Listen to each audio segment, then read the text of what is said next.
critical for the success of BYU football, and to help us adequately understand it even more is the great Gary Sheide, the first. Gary Sheide in the house, Many baby. consider that long list of the quarterback factory under Lavelle Edwards. Gary, great to have you with us. Well, it's my honor. You guys do a great job, and it's just fun to be with you guys. We've had fun over the years calling baseball games with you, and our audience may not even know that didn't watch, right? You played quarterback at BYU. You were awesome. You've been on our air for a long time, though. It's been fun, man. Softball and baseball. You know, and that guy did a righty over there. We're doing a softball game together, and all of a sudden this picture of an airplane comes up on the screen, and there comes some highlights of football. He says, "Look at this," and I says, "Where'd you get those, Spencer?" And, yeah, we're doing a softball game, and there comes my football highlights. So, Oh, yeah. yeah. Dug them out of the archives. Yeah. You're never safe, Gary. This show is full of them, Gary. We got you. All right, let's rewind to your senior year in high school and even your days as a junior college athlete. What did you know about BYU when they first began recruiting you? That's a good point there, Spence. Coach Edwards came to my high school, and he says, "Gary, we're looking at you. We want you to come to BYU." And I told him, I said, "You know, Coach," I said, "I appreciate the time that you made to come and visit me, but I'll be honest with you, I've never heard of BYU." So so that was the introduction we had. We spoke about 2 minutes, and I said, "Thank you." I said, "But I've got some other interests," and I had at least one offer from one team from every conference in the country. So I hadn't heard of BYU, so that was my initial interview there with Coach Edwards. So how did you end up here then? Well, then I go to went to junior college to elevate my status in baseball. I had a junior varsity baseball coach who was a scout for the Orioles. He came over, brought me a contract, and said, "Don't sign it."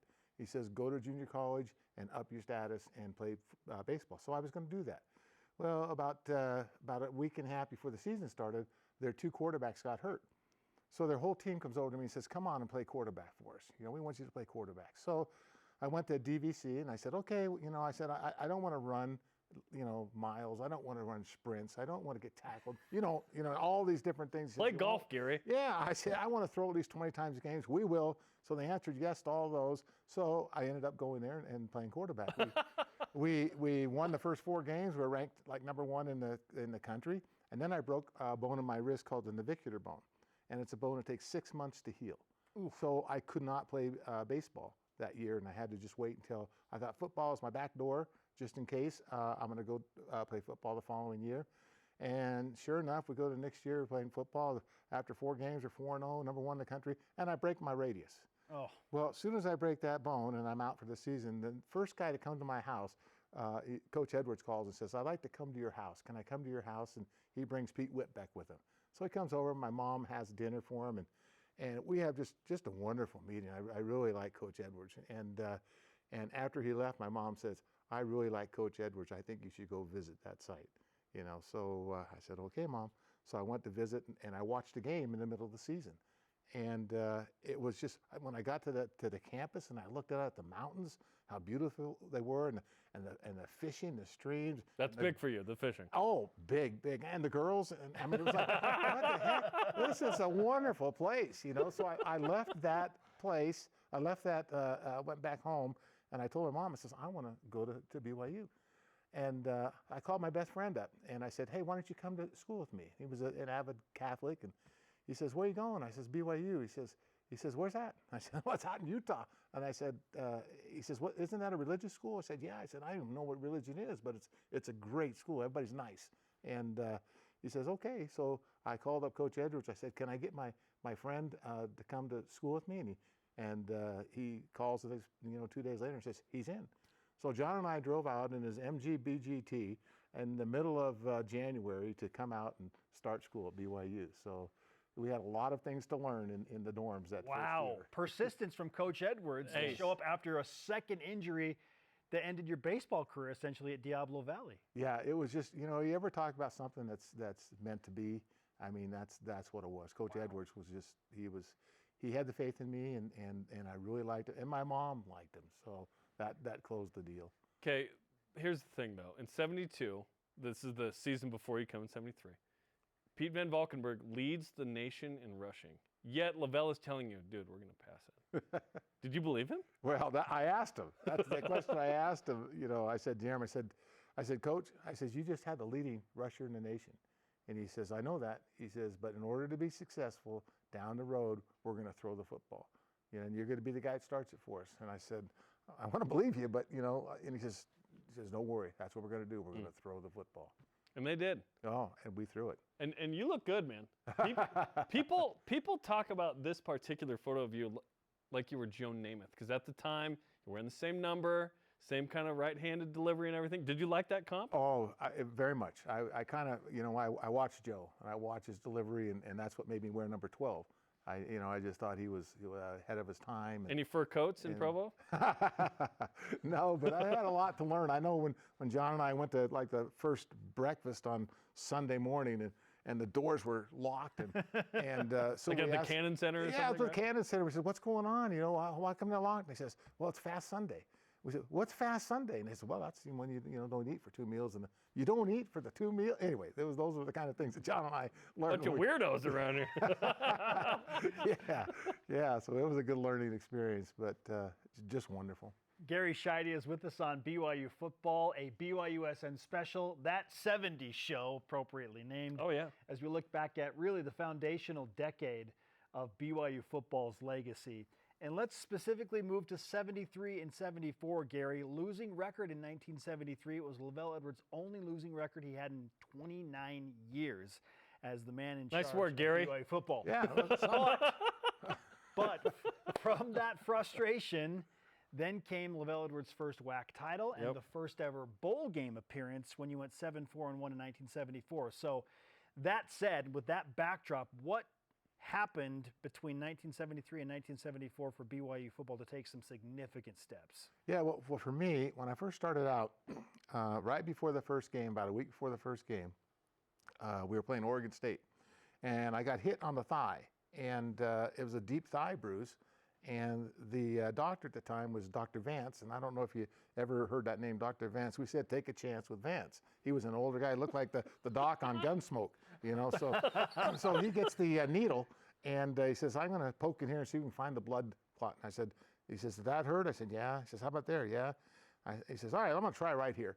And I said, are you sure, Doc? And he says, no, I'm not sure. He says, we'll just see, So he takes this long needle, Dr. Man, and he slams it into my thigh, and he didn't get any blood. So he tries it again, and then the blood comes spurting out. But anyway, I wasn't able to play in that first game. I wasn't ready, so I didn't start. They started somebody else, and they put me in the, I think it was the third or fourth quarter, just to get a couple plays because I couldn't move around very much. And I did a play action pass, and my first college pass there at BYU was to a guy named Sam LeBou, and I think it was 60 or 65-yard touchdown pass. How about that? So that was my Your start. first pass. That was your first pass. First pass at BYU. So the next game we played Utah State, and they were winning, I think it was 10-6, and we had a minute to go. And I hadn't started because of my injury. Coach Edwards says, Gary, he says, go get us a touchdown. So I go in with a minute and second, the 30-mile-an-hour wind coming at me, and we go all the way down the field. We score, but he's out of the end zone. We end up on the 2 or 3 yard line, and ever since then I started every game after that. So it took a little bit to get started there. And we got started a little bit slowly, but I think we won, I don't know, 4 out of the last 5 games. 7 in a row. Was it? No, in 74, or are you talking 73? 73, the last, 73. When we had that losing record, so for Coach Edwards. But we won a lot in a row and started really on a roll. So you get some momentum, and then you go into 74, and it is not a great start. It's 0-3-1, including a tie at Colorado State where there's like a botched snap at the end, and they score, and it's a disappointing kind of start to the WAC season. How'd you overcome that to win 7 in a row and go to the Fiesta Bowl? Yeah, it's kind of crazy, Jeremy. We had lost our first 3 games, and the defense was doing great, but we just couldn't get it going. We had a new offensive coordinator, and we were doing a lot of rollout passes and all that kind of stuff. His offense, and it just wasn't working. So Lavelle said, Coach, he says, we're going back to the old stuff, drop back throwing, and we're going to pass the ball. And in this the pocket. is Dewey Warren. This is Dwayne Painter had left. Dewey was there Dewey came in. when we threw the ball. Whose nickname is the Swamp Rat. He's from Tennessee. And I still talk to the Swamp Rat all the time. Awesome. So he's great. doing great. He's a good golfer, and anyway, he was a great guy. And it was hard when we lost him. And but then we started figuring things out. We went back to our drop back again, and then the worst thing came. We're playing Colorado State. We're 0-3, but it's the first conference game, and there's I don't know, 12 seconds to go in the game. All we have to do is take the snap and take a knee, and the game's over. So come up the line of scrimmage, and one of the guys, the All-American linebacker, says to Orrin what he's going to do to him after he hikes the ball. And it wasn't in, language that we are used to hearing. And so the ball got snapped, and I hardly felt the ball. And it went right down to the ground. So I'm down there trying to find the ball, and I can't see it. And they recover. So now there's like 4 seconds left, and they threw Willie Miller, I think he was, ran a post corner, scored. The fans went crazy. The team went crazy. It was 33-33. So they got a 15-yard penalty for excessive celebration. They moved them back. They missed the extra point, and we ended in a tie. That's the tie. That's the one tie. You needed the tie probably, right? Yeah. In the conference standings later, maybe? Oh, it was important. You're hoping to win, of course. Well, we didn't, because we didn't lose any games in the conference. So that game kind of turned it around, and we met as captains and had some good conversations, and nobody beat us after that. Wow. The one thing BYU football had a really hard time figuring out how to do was beat the juggernaut Arizona State, who dominated back when they were good at football in the early and mid 70s. I mean, it was Arizona State's conference before it became BYU's, that's for sure. So what happened that year when BYU finally broke through? How were you able to solve that huge challenge that was Arizona State? Well, I remember, Spence, going into my junior year. We went in there, Danny White was a quarterback, and they had Ben Malone, and they had, Woody Green, and they had all these all-pro guys playing on their team, and they crushed us. Well, they lost some of those guys, but they still had Bob Brunig and Haynes and just a great defensive team. And our defense, so really, that's what helped us so much. We had such a great defense. And it got down to where it was close at the end, and we scored, I think, to go ahead 21-18, then intercepted the pass. And that was a special game because they'd been dominating the conference, and we knew after we won that one that we had a great chance to, all we had to do is beat Utah, and we knew we were going to crush them. So it was just, it was pretty much over after that. It's always good to beat Utah no matter what decade we're in, right? And it took a while for BYU to do that, but you got it rolling. With what the Fiesta Bowl meant at the time, there were only 11 bowls at the time. It's not like now where, hey, you win 6 games, you go to a bowl game. That was a big deal. What was it like to clinch and go to that first bowl game for LaVell Edwards, the first of many? It was special. We talked about it as a team. That was our goal at the start of the season, and we didn't know how realistic it was, but that was our goal. And once we achieved it, well, we had one more goal to win that game. So we go all week. We're there doing activities with Oklahoma State, and these guys they're good athletes. They played Nebraska close and had some really good players, but they ran a 5-2 defense, the old 5-2 Okie, where the defensive ends were in a 3-point stance and rushed. So we said, how are they going to defend us? But all week long we're just kind of telling them, oh, you guys are so good, we don't have a chance, and we're just the little guys here, and I hope we can just give you a game, and that week. But we knew we were going to beat them, so it was just no question, just buttering up a little bit. So they come in, they bring their 5 guys, and we're sending our backs out in the backfield. Nobody's guarding them. So right off the bat, I think I hit 4 out of 5 passes or something like that. And then one of the guys hit me from the blind side, this guy named Phil Dokes, and separated my shoulder. So I had to go out. We were at 6-0, and then they ended up beating us 16-6. But we'd have beat them. They could not have stopped our pass. But they were used to stopping an option team, and Mark Giles, our backup, was a very good option quarterback, but they were used to defending that. So we'd have beat them. All right, so as it's obviously frustrating in that moment, but you had attained one of the most significant individual awards of any BYU football player that senior season when you won the Sammy Baugh Trophy as the nation's best quarterback. So what was that like for you when you were told, hey, according to this foundation, you're the best quarterback in the game right now? Yeah, that was special. I mean, I went back to Columbus, Ohio, where they had the banquet and stuff, and I was in there. I was in there with David Hum and Steve Barkowski and some of the really good quarterbacks. NFL guys. Yeah, in all of football, and I had a sling like this. So when I got up, I didn't know I was going to get the award until they announced it at the place there. And so I went up. I said, "This must have been a bad year for quarterbacks if I win it with a sling like this." But it was really really nice. Jamal Holloway from Tennessee, I really liked that guy. I was just impressed with all those guys. Just impressed with them. But it was a great honor, and very special. Luke Staley accepted the Doak Walker Award in crutches. So I don't know what it is with BYU National Award winners with injuries. Sometimes it happens. Okay, so what 73 and 74 meant? Oh, and before I get to that, Jay Miller, 100 catches in a season in the 70s. What did that mean at the time? Because that's a big deal even now. It was the second most in the history of college football when that happened. And the thing about Jay, he didn't have great speed, but he had tremendous moves and just special hands. I mean, wherever you threw it, he was going to catch it.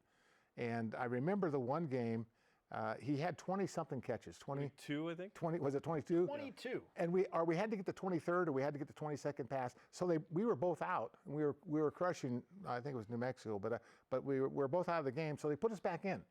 Now the guys, they know we're trying to throw a pass to them, so they got two guys up on them on the line of scrimmage. So you imagine we're trying to throw a hitch route with two guys guarding them on the line of scrimmage. It was the toughest pass I had all year to complete. We had to get that last one in there to Jay, and sure enough, he battled the two guys, got it, but it was something that I think it brought attention to BYU because Howard Twilley had done it, and then Jay Miller was the next guy to get over 100 passes. That's incredible. Yeah, he was the best. You know, he's arguably, to me, he's the best receiver I've ever seen at BYU, but I might be a little impartial. You're very impartial, and you should be. He's your guy.